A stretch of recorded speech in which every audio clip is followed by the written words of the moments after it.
नमस्कार, आप देख रहे हैं आंचलिक खबरें। मैं नेहा द्विवेदी आपके साथ। चलिए शुरुआत करते हैं 50 बड़ी खबरों की। मुंबई में दीप ज्योति इंडिया फाउंडेशन और मेट्रोपोलिस लैब ने संयुक्त रूप से निशुल्क थायराइड रक्त जांच शिविर आयोजित किया।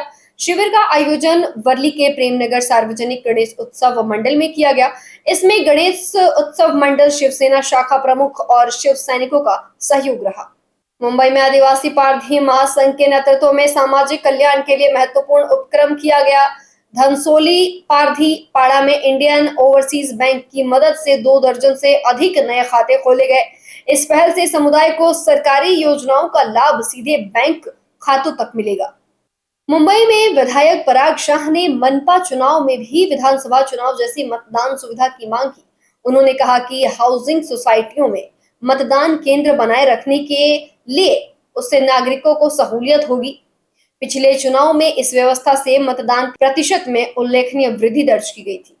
नवी मुंबई मनसे ने स्थानीय लोगों को रोजगार न मिलने पर नवी मुंबई हवाई अड्डे के रनवे को ध्वस्त करने की धमकी दी है। आपको बता दें, पार्टी प्रवक्ता ने आरटीआई के हवाले से दावा किया कि सड़कों ने भूमि पुत्रों को नौकरियों से वंचित किया है। मनसे ने चेतावनी दी है कि यदि मराठी युवाओं को प्राथमिकता नहीं मिली तो हवाई अड्डे पर बड़ा आंदोलन होगा। वहीं गुजरात के दाहोद में जिला विकास अधिकारी सुमित लोढ़ा की अध्यक्षता में बाल विकास योजना अधिकारियों की समीक्षा बैठक हुई है। बता दें आपको कि बैठक में आंगनवाड़ी केंद्रों की कार्य प्रणाली, पोषण स्तर और दैनिक गतिविधियों की निगरानी पर निर्देश दिए गए हैं। कमजोर प्रदर्शन करने वाले कर्मियों पर विभागीय कार्यवाही करने के निर्देश भी जारी किए गए हैं। उत्तर प्रदेश के महाराजागंज जनपद में पनियरा के ध्रुव नारायण पब्लिक स्कूल के 4 खिलाड़ी राज्य स्तरीय ताइक्वांडो प्रतियोगिता के लिए लखनऊ रवाना हुए। खिलाड़ियों ने जनपद स्तरीय मुकाबले में उत्कृष्ट प्रदर्शन कर चयन पाया। विद्यालय प्रबंधन ने खिलाड़ियों को शुभकामनाएं दी और कोच श्वेता प्रजापति के योगदान की सराहना की। खबर है उत्तर प्रदेश से। उत्तर प्रदेश में महाराजगंज जनपद के ध्रुव नारायण पब्लिक स्कूल की छात्रा अंबिका गौरी ने जनपद महोत्सव 2025 की भाषण प्रतियोगिता में द्वितीय स्थान प्राप्त किया। उनकी प्रभावशाली वाणी और आत्मविश्वास ने निर्णायकों को प्रभावित किया। विद्यालय परिवार ने अंबिका की सफलता पर गर्व जताया और उज्जवल भविष्य की कामना की। उत्तर प्रदेश में महाराजागंज के प्रमोद चंद ने भिटौली थाना पुलिस पर न्याय न देने और समझौते का दबाव बनाने का आरोप लगाया। उसका ट्रक आग लगने और चोरी की घटनाओं का शिकार हुआ था। एसपी ने शिकायत पर संज्ञान लेते हुए जांच सीओ सदर को सौंप दी है। उत्तर प्रदेश में चित्रकूट के भरतकूप थाना परिसर से जल निकासी की कमी से सड़क पर जलभराव की समस्या बढ़ी। स्थानीय लोगों ने बताया कि गंदा पानी सड़क पर जमा होने से दुर्गंध और मच्छरों का प्रकोप बढ़ा है। ग्रामीणों ने प्रशासन से नाली निर्माण की तत्काल मांग की है। मुंबई में नालासोपारा गए श्री रामनगर में 10 दिवसीय रामलीला मंचन रावण वध और राज्याभिषेक के दृश्यों के साथ संपन्न हुआ। समापन पर कलाकारों का सम्मान, सांस्कृतिक कार्यक्रम और पुरस्कार वितरण हुआ। स्थानीय गणमान्यों ने आयोजन की सराहना करते हुए मंडल के कार्यकर्ताओं को बधाई दी। उत्तर प्रदेश में चित्रकूट के रामघाट और मंदाकिनी नदी पुल पर एसपी अरुण कुमार सिंह ने सुरक्षा व्यवस्था का निरीक्षण किया। उन्होंने भीड़ प्रबंधन, सफाई और श्रद्धालुओं की सुविधा हेतु आवश्यक निर्देश दिए। आपको बताते चले, त्योहारों को शांतिपूर्ण और सुरक्षित बनाने के लिए पर्याप्त पुलिस बल तैनात किया गया है। देवास के सतवास नगर में सिख समुदाय ने प्रभात फेरी, संकीर्तन और लंगर के साथ गुरु नानक जयंती मनाई। गुरुद्वारे में सुबह से भक्तों की भीड़ दिखाई दी और पारंपरिक रीति रिवाजों के साथ श्रद्धालुओं ने उत्साहपूर्वक भाग लिया। वहीं पश्चिम के कमल समुद्र तट पर सुबह एक नवजात बच्ची मिलने से हड़कंप मच गया। पुलिस ने बच्ची को अस्पताल में भर्ती कराया, जहां उसकी हालत स्थिर बताई जा रही है। आपको बता दें कि पुलिस बच्ची के माता पिता की तलाश में जुटी है। विदिशा में कलेक्टर अंशुल गुप्ता की गोबरशाला पहल में ग्रामीण महिलाएं आत्मनिर्भर बन रही हैं। गोबर शिल्पी सोनम रामदेव की प्रदर्शन अभ्युदय मध्य प्रदेश में आकर्षण का केंद्र रही। पर्यावरण, रोजगार और सशक्तिकरण का संगम बन रही यह नवाचार पहल। दक्षिण क्षेत्र युव महोत्सव में नासिक परिसर ने कुश्ती में प्रथम स्थान प्राप्त कर महाराष्ट्र का नाम रोशन किया। रोहित धाड़े, अभिजीत थीटे, महेश थिट्टे समेत खिलाड़ियों ने स्वर्ण पदक जीते। संस्कृत विश्वविद्यालय में प्रतियोगिता संस्कृत भाषा में आयोजित सांस्कृतिक कार्यक्रमों ने बाधा समा। उत्तर प्रदेश में महाराजागंज के पनियरा क्षेत्र में भाजपा युवा नेता प्रेम शंकर उर्फ निर्भय सिंह ने किया प्लांट का उद्घाटन। स्थानीय नागरिकों को स्वच्छ पानी और रोजगार के अवसर मिलेंगे। नेता ने कहा, भोजन से पहले पानी की शुद्धता जरूरी, यही सच्ची सेवा है। वही खबर है यूपी के महाराजगंज के पनियरा से, जहां पे विधायक ज्ञानेंद्र सिंह के आवास पर सरदार @150 एकता मार्च की रूपरेखा बनी। बैठक में जिला अध्यक्ष संजय पांडे और प्रभारी बच्चा पांडे ने युवाओं को जोड़ा।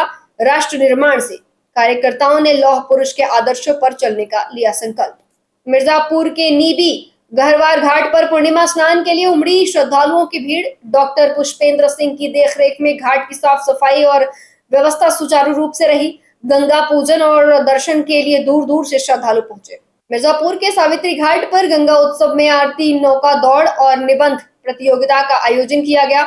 डीएम पवन कुमार गंगवार ने पौधारोपण कर गंगा रन को हरी झंडी दिखाई। भोजपुरी कवि लल्लू तिवारी ने चुटीले संचालन से कार्यक्रम में जोश भर दिया। मध्य प्रदेश निष्ठजन आयोग ने नव नियुक्ति आयुक्त डॉक्टर अजय खेमरिया ने शिवपुरी कलेक्टर से भेंट की। दिव्यांगजनों के लिए अधिकारियों और कल्याणकारी योजनाओं के प्रभावी क्रियान्वयन पर चर्चा हुई। कलेक्टर रविंद्र चौधरी ने समन्वय से कार्य करने का भरोसा दिलवाया। अवैध सिलेंडर जब्त, संबंधितों पर नियमानुसार रिपोर्ट दर्ज। जिला आपूर्ति अधिकारी ने कहा, गैर कानूनी कार्यों पर सख्त कदम उठाते रहेंगे। मिर्जापुर में विधायक रत्नाकर मिश्रा और सुचिस्मिता मौर्य ने 3 दिवसीय सरस मेले का शुभारंभ किया। मेले में महिलाओं के स्वनिर्मित उत्पादों की प्रदर्शनी लगाई गई। स्वास्थ्य जांच स्टॉलों का भी निरीक्षण हुआ। विधायकों ने कहा, लोकल फॉर वोकल से आत्मनिर्भर भारत का सपना साकार होगा। मिर्जापुर के घाटों पर लाखों श्रद्धालुओं ने किया कार्तिक पूर्णिमा का पवित्र स्नान। डीएम पवन कुमार गंगवार के निर्देश पर सुरक्षा, प्रकाश और पेयजल की उत्कृष्ट व्यवस्था की गई। पूरे जनपद में शांतिपूर्ण माहौल में पर्व संपन्न, किसी भी घाट पर अप्रिय घटना नहीं हुई। खबर है जयपुर से। जयपुर में अंतरराष्ट्रीय संत बौद्धिक मंच ने संतों को संसद में भेजकर संत संसद की स्थापना का संकल्प दोहराया। स्वामी स्वदेशानंद ब्रह्मगिरी ने हिंदू राष्ट्र निर्माण के लिए 25 करोड़ सदस्यों का लक्ष्य रखा। मंच का कहना है, जब तक संत संसद में नहीं जाएंगे, सनातन की स्थापना अधूरी रहेगी। स्वामी स्वदेशानंद ब्रह्मगिरी महाराज के नेतृत्व में दिल्ली जंतर मंतर से संसद तक पदयात्रा होगी। यात्रा का उद्देश्य भारत को हिंदू राष्ट्र घोषित करने और गौ माता को राष्ट्र माता का दर्जा दिलाना है। बैठकों के जरिए साधु संतों, मातृशक्तियों और युवाओं से अधिक संख्या में जुड़ने की अपील की गई। मुंबई में आयोजित 13वीं कॉमरेड सुरेश भट्ट स्मृति व्याख्यान माला में हरीश पाठक ने कहा, बहुत मुश्किल है प्रतिबद्ध विचारधारा के साथ जीना। कार्यक्रम में अस्मिता थिएटर ग्रुप कवि देवमंडी पांडे, सीमा कपूर और कई कला हस्तियों ने दी श्रद्धांजलि। कॉमरेड सुरेश भट्ट की स्मृति में कविता, गीत और डॉक्यूमेंट्री से गूंजा सभागार। मुंबई के चांदीवली में उद्योग मंत्री उदय सामंत ने कहा, 288 विधायकों में चांदवली क्षेत्र का विकास सबसे प्रभावी। विधायक दिलीप लांडे के नेतृत्व में आयोजित सम्मेलन में आगामी मनपा चुनावों की तैयारी जोरों पर है। कार्यकर्ताओं से अपील, भगवा ध्वज फहराने के लिए घर घर पहुंचाएं विकास कार्य। जिलाधिकारी डॉक्टर श्रीकृष्ण पंचाल के मार्गदर्शन में ठाणे में शुरू हुआ कैंसर स्क्रीनिंग अभियान। मोबाइल वैन मुख, स्तन और सर्वाइकल कैंसर की जांच करेगी। ग्रामीण क्षेत्रों में स्वास्थ्य विभाग ने नागरिकों से अधिक जांच कराने की अपील की। मुंबई में सामाजिक कार्यकर्ता संजय भालेराव ने शिवाजी पार्क के गार्डन भीम सैनिकों के लिए खुले रखने की मांग की। उन्होंने कहा कि सार्वजनिक स्थान पूरे समाज के लिए है, न कि सिर्फ रहवासियों के लिए।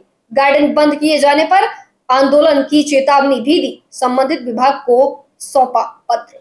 विनय सरोज और मयूरेश संसार के दमदार पारियों से मुंबई ने यूपी को 9 विकेट से हराया। बता दें आपको कि मुंबई पुलिस जिमखाना में LIC ट्रॉफी टूर्नामेंट का हुआ उद्घाटन। करसन घावरे और रत्नाकर पटनायक ने किया। अधिकारियों ने कहा, दिव्यांग खिलाड़ियों का साहस और संकल्प सबके लिए प्रेरणा है।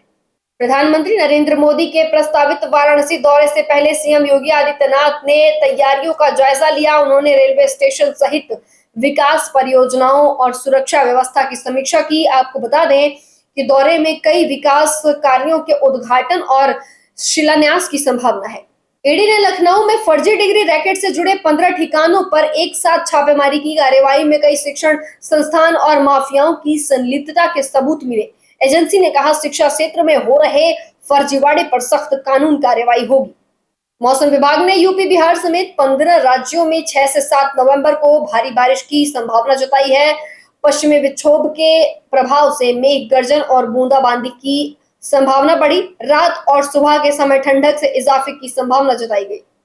छत्तीसगढ़ के धमतरी जिले में शिक्षक को व्हाट्सएप स्टेटस पर टिप्पणी के चलते निलंबित किया गया। टिप्पणी में राज्योत्सव आयोजन और जनप्रतिनिधियों को लेकर आपत्तिजनक बातें कही गई थी। शिक्षा अधिकारी ने तत्काल प्रभाव से निलंबन आदेश जारी किया। बरामद 2 तस्कर गिरफ्तार। आपको बता दें, सुकमा पुलिस ने अवैध मादक पदार्थ तस्करी पर बड़ी कार्रवाई की। 16 किलो गांजा के साथ 2 आरोपियों को गिरफ्तार किया गया है। पुलिस ने कहा, क्षेत्र में अवैध कारोबार पर सख्ती जारी रहेगी। रायपुर में राज्योत्सव के समापन समारोह में उपराष्ट्रपति ने नक्सलवाद पर चर्चा की। उन्होंने कहा, नक्सलवाद पर काबू पाना छत्तीसगढ़ की सबसे बड़ी उपलब्धि है। कार्यक्रम में राज्य के विकास और शांति की दिशा में प्रगति की सराहना की गई। रांची की सेंट्रल जेल होटवार से कैदियों के डांस का वीडियो सोशल मीडिया पर वायरल हुआ। वीडियो बनने से जेल की सुरक्षा व्यवस्था पर सवाल उठे हैं। जेल प्रशासन ने सहायक कारापाल को निलंबित कर जांच शुरू कर दी है। राज्य सरकार ने 207 advance life support ALS ambulance की खरीद को मंजूरी दी। आपको बता दें, 103.50 करोड़ रुपए की लागत से खरीदी जाने वाली एम्बुलेंस ग्रामीण इलाकों से सेवाएं देगी। इससे आपातकालीन सुविधाओं को नई मजबूती मिलेगी। झारखंड की खबर है, राज्य में तापमान में अचानक गिरावट से ठंड बढ़ गई है। पिछले 24 घंटों में न्यूनतम तापमान 4 से 5 डिग्री तक लुढ़का। सुबह और रात के समय तेज कनकनी महसूस की जा रही है। मौसम विभाग ने राज्य में ठंड बढ़ने की चेतावनी दी है। हल्की बारिश के बाद उत्तरी हवाओं से तापमान 5 सेंटीग्रेड तक घट सकता है। जयपुर और बीकानेर समेत कई शहरों में असर दिखने लगा है। शिक्षा मंत्री ने मदरसों में भी वंदे मातरम गीत गाने की घोषणा की है। जी हाँ, ये खबर अभी की है और ताजा खबर है। ये नियम अब सभी शिक्षण संस्थानों में लागू होगा। राज्य की शिक्षा और संस्कृति नीति में यह बड़ा बदलाव माना जा रहा है। खबर है मध्य प्रदेश से। मौसम विभाग ने बताया कि अब MP में बारिश का दौर खत्म हो गया है। रात के तापमान में 2 से 3 डिग्री की गिरावट दर्ज होगी। ग्वालियर चंबल क्षेत्र में ठंडी हवाओं का असर महसूस होगा। इंदौर पुलिस ने यातायात व्यवस्था सुधारने के लिए विशेष अभियान चलाया। ट्रैफिक नियम तोड़ने वालों पर सख्त कार्रवाई की जा रही है। शहर में जगह जगह नाके लगाकर वाहनों की जांच की जा रही है।